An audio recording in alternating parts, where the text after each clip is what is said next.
Dans cette vidéo, je vais passer toute une journée à manger des spécialités japonaises. Du petit déjeuner au dîner, en passant par les boissons et desserts, aujourd'hui je vous emmène manger 24 heures comme un japonais.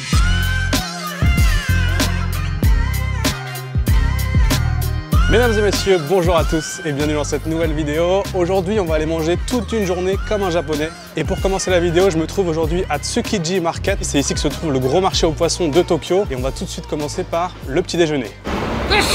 À tes souhaits.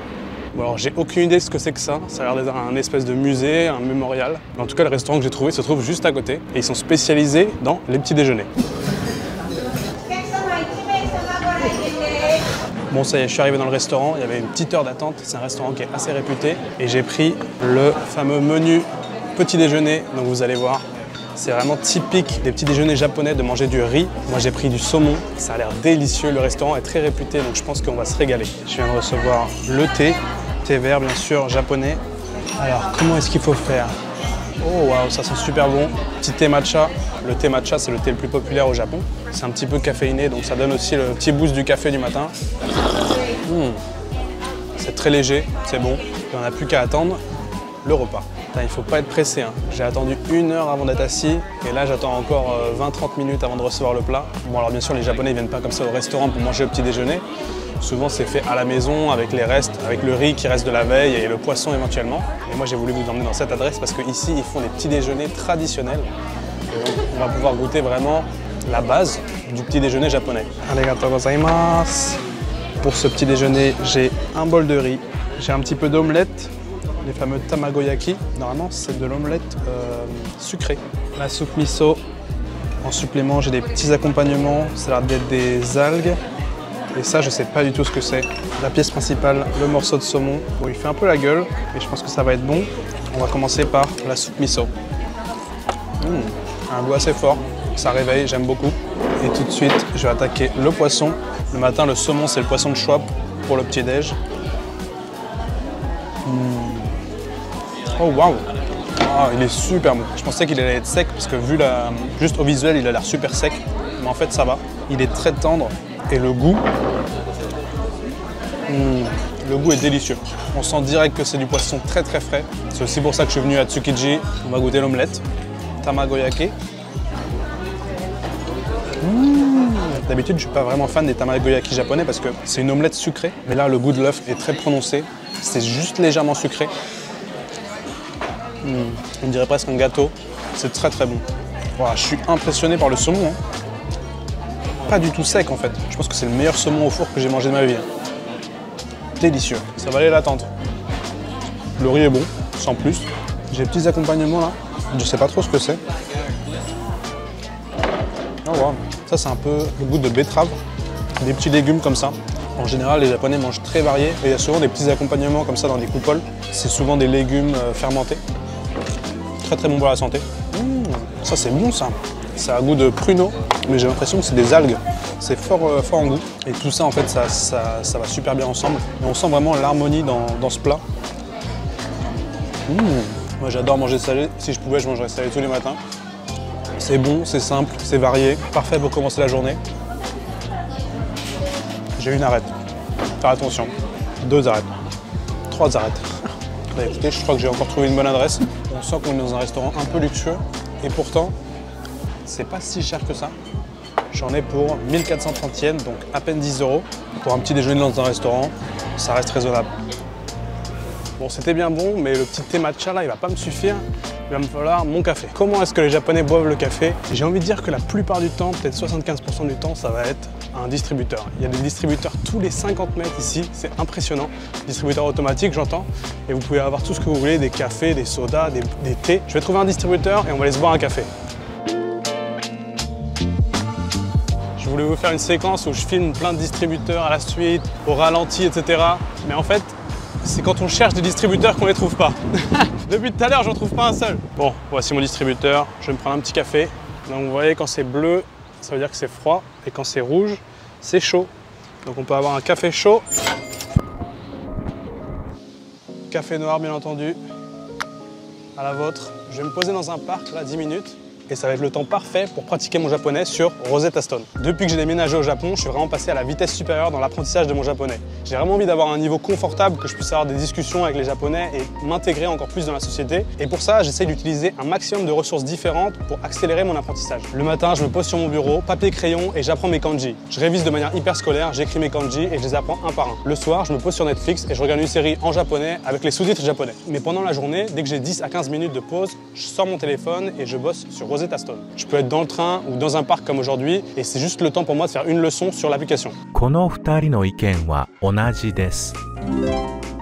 Pour apprendre le plus efficacement possible, j'évite un maximum de traduire du japonais au français ou l'inversement.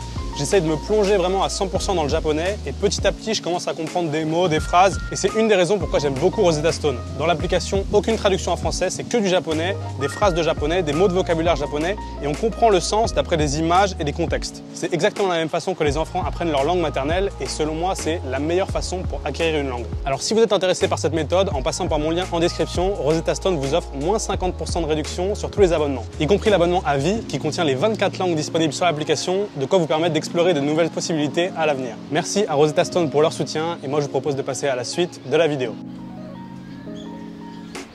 Bon, la pause café est finie, maintenant je vous propose qu'on se dirige vers le restaurant pour ce midi. Mesdames et messieurs, on est maintenant midi, c'est l'heure de manger le déjeuner. Et qu'est-ce que les Japonais mangent pour le déjeuner? Alors la vérité, c'est que la plupart des Japonais se font un bento pour manger le midi. C'est les petites boîtes avec le déjeuner à l'intérieur qu'on prépare le matin même ou la veille.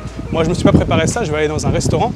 Il y a aussi une bonne partie des Japonais qui n'ont pas forcément le temps de cuisiner et donc qui vont dans des restaurants le midi. Donc pour ça, il y a plusieurs plats, mais les plats favoris des Japonais et en particulier les salaryman, c'est les nouilles. Et aujourd'hui, je vais aller manger des udon. Vous allez peut-être me demander pourquoi est-ce que je descends les escalators. Parce que souvent au Japon, les restaurants se trouvent au sous-sol des gares, au sous-sol des bureaux. Et donc voilà, ça ressemble à ça, les sous-sols, souvent des centres commerciaux ou des tours avec les bureaux où les gens travaillent.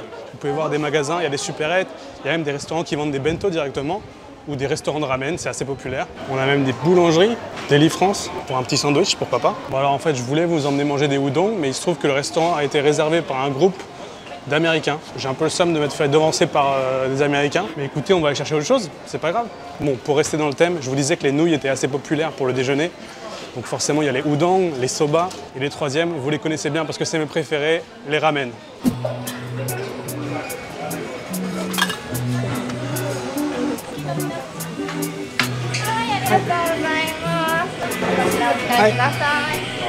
Bon, je me suis pris les shio ramen, les ramen au sel, qui sont les ramen les plus rares, mais pour ceux qui savent, j'ai goûté les ramen shio à Kyoto dans mon voyage de ramen et c'était presque mes préférés, donc j'ai hâte de regoûter des shio ramen. C'est beau en tout cas. Et attendez, il y a même des gyoza à l'intérieur. C'est la première fois que je vois ça. Itadakimasu. Je vais commencer par les gyoza parce que je suis assez curieux. Putain, c'est la première fois que je vois ça. Il n'y a rien à dire. Gyoza maîtrisé. Le bouillon est hyper clair, mais en même temps il a l'air un petit peu gras. Donc pour ceux qui ne connaissent pas les shio ramen, c'est tout simplement des ramen au sel. C'est les ramen les plus simples qui existent. Une soupe extrêmement légère. C'est ce qu'on pourrait imaginer, un petit bouillon au sel. C'est pas le meilleur bouillon que j'ai mangé. En général, l'avantage de ces bouillons, c'est que ça laisse la place aux autres ingrédients de s'exprimer. Il y a de la salade, c'est la première fois que je vois de la salade dans les ramen. Les nouilles sont extrêmement fines. Il y en a qui n'aiment pas, moi ça me dérange pas. Oh, c'est chaud. Les nouilles sont bonnes. Je sens qu'elles sont pas comme les nouilles d'habitude. Vous pouvez voir, il y a un petit peu de couleur dedans. J'ai l'impression que c'est des nouilles peut-être aux céréales. Il y a dehors des céréales à l'intérieur. Elles sont ok. Pour l'instant, c'est pas les meilleurs ramen que j'ai mangé de ma vie. Ils sont assez généreux sur la viande. Il y a plusieurs morceaux de viande. Ok, là je suis content. Ça c'est bon. J'ai eu peur, j'ai cru que j'avais pas aimé ces ramen. La viande est là pour rattraper le tout. Ça reste très léger, hein. C'est des ramen au shio forcément. Vous le savez tous, le moment de vérité, ça va être l'œuf. Il a l'air vraiment pas mal. Goûtons. Solide. La cuisson est bonne, le goût est présent. Bon, c'est vraiment pas au niveau des derniers ramen shio que j'ai mangé à Kyoto, qui était juste incroyable. Là, on est vraiment sur des ramen basiques. J'en ai déjà parlé, mais les ramen, ça peut être excellent, comme ça peut être vraiment basique. Et donc, si vous mangez ça pour la première fois en bouillon de ramen, vous allez peut-être vous dire « Ah ouais, c'est juste ça ». Mais parce qu'il faut trouver les bons restaurants. Et ici, franchement, pour moi, ça vaut pas le coup de venir. C'est un bon bol de ramen pour les salarymen qui viennent manger là le midi. Ça dépanne. Et c'est vraiment pas le meilleur bol de ramen que vous allez trouver. Il faut trouver les bonnes adresses. Pour ceux qui veulent savoir où est-ce qu'il y a des bonnes ramen à Tokyo, je suis en train de bosser sur une vidéo, vous inquiétez pas, on va aller tester des ramen à Tokyo et on va essayer de trouver des bons établissements. Petite déception, en plus c'était extrêmement cher, 1400 yens pour des ramen, ça fait cher. L'adresse de Udon où je voulais vous emmener était fermée et le restaurant de ramen, pas incroyable, mais je vous propose qu'on se rattrape avec un dessert traditionnel japonais.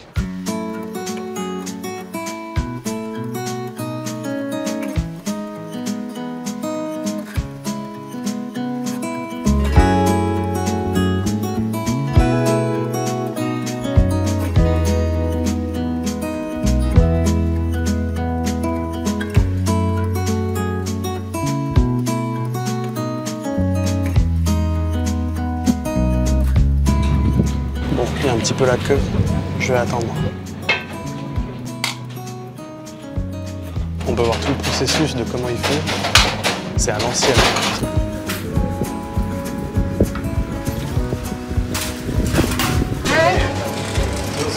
Arigatou gozaimasu. Ça, c'est de l'artisanal. On voyait les mecs juste devant faire le gâteau, faire la gaufre. Taiyaki, ça s'appelle, les fameuses gaufres en forme de poisson avec de la pâte d'haricots rouges à l'intérieur. Et voici le fameux taiyaki. Vous avez sûrement vu ça ailleurs, sur les réseaux. C'est très populaire ici au Japon. Et donc pour ceux qui n'ont jamais goûté la pâte d'haricots rouges, c'est ce qu'il y a à l'intérieur. Moi j'adore ça. C'est des haricots rouges tout simplement. Waouh! Bon, il y a énormément de vent. Écoutez, cette boutique en particulier est très réputée. Vous avez vu, il y avait la queue, j'ai attendu à peu près 20 minutes. Et vous me connaissez maintenant, j'essaie toujours de trouver les petites adresses, les trucs pas trop connus. Là, il n'y avait que des Japonais. Il faut faire des détours dans des ruelles pour trouver la boutique. Mais ça y est, j'ai mon taiyaki, on va pouvoir goûter ça. J'ai choisi la pire journée pour tourner dehors, il y a une tempête de vent. Allez, à la vôtre.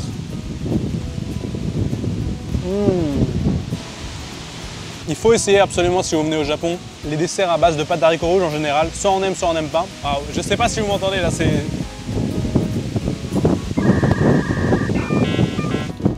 c'est pas trop sucré, juste un petit peu. Et le contour, c'est une gaufre classique. Vous avez vu, ils font ça à la main. C'est fait dans des fours traditionnels. J'ai payé 210 yens, donc ça fait à peu près 1,50 €. Ça rattrape les ramen de tout à l'heure. En plus, je suis en train de crier alors que le micro il est juste là. Bon, comme par hasard, dès que j'ai coupé la caméra, le vent s'est arrêté. J'ai fini ma gaufre, c'était délicieux. Écoutez, moi je vais aller me balader, je vais aller faire un petit tour en attendant le dîner et je vous retrouve tout à l'heure. Et bonsoir à tous, on est maintenant la soirée, je suis arrivé à Shibuya. Vous pouvez voir, il fait nuit. Et ce soir, je vais vous emmener dans un restaurant de yakitori. Ce sont les fameuses brochettes japonaises. Et souvent, c'est là que les Japonais se retrouvent le soir après le boulot pour boire un verre, décompresser, manger quelques brochettes. Et je vais vous montrer un spot à Shibuya. C'est la première fois que j'y vais, mais ça a l'air très sympa. Déjà, je vois la rue. Bon, alors, je me suis trompé de rue, en fait, c'est ici. L'autre rue, c'était un truc un peu touristique. Je crois que c'était pas top. Et là, j'ai trouvé le vrai yakitori où je voulais vous emmener.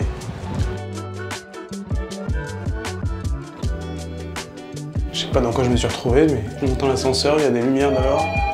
Ok, je crois que c'est là.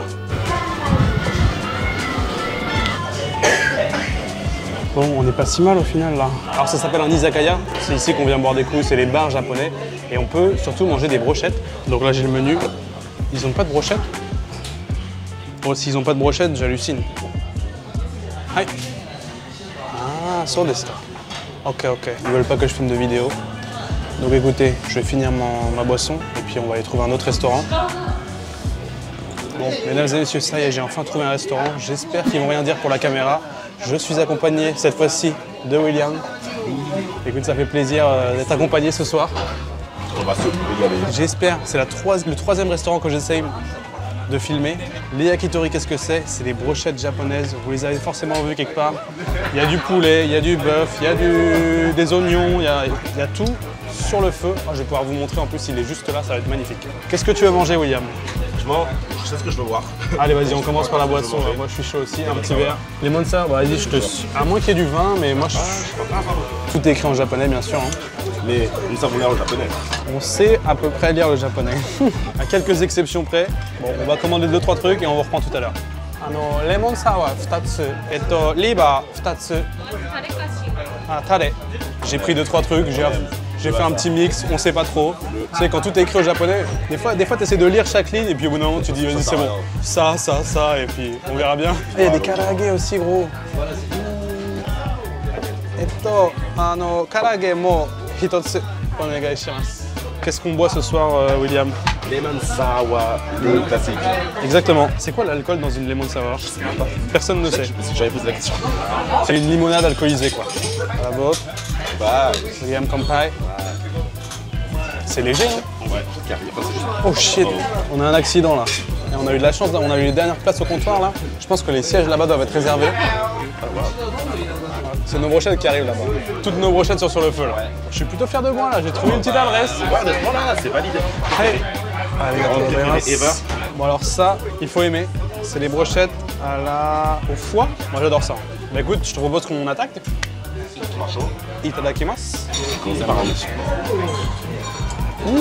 Quand on commande des yakitori, on peut choisir deux sauces, soit shio, soit tare.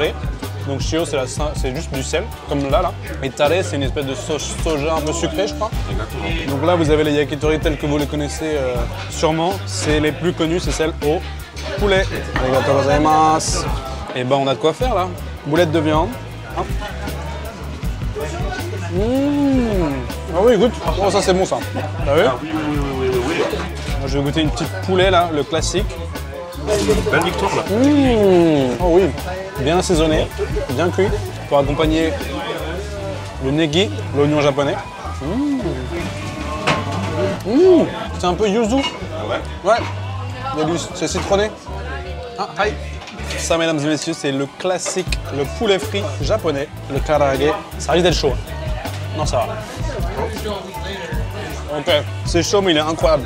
Sel et citron, moi je suis fan. Hein. Citron.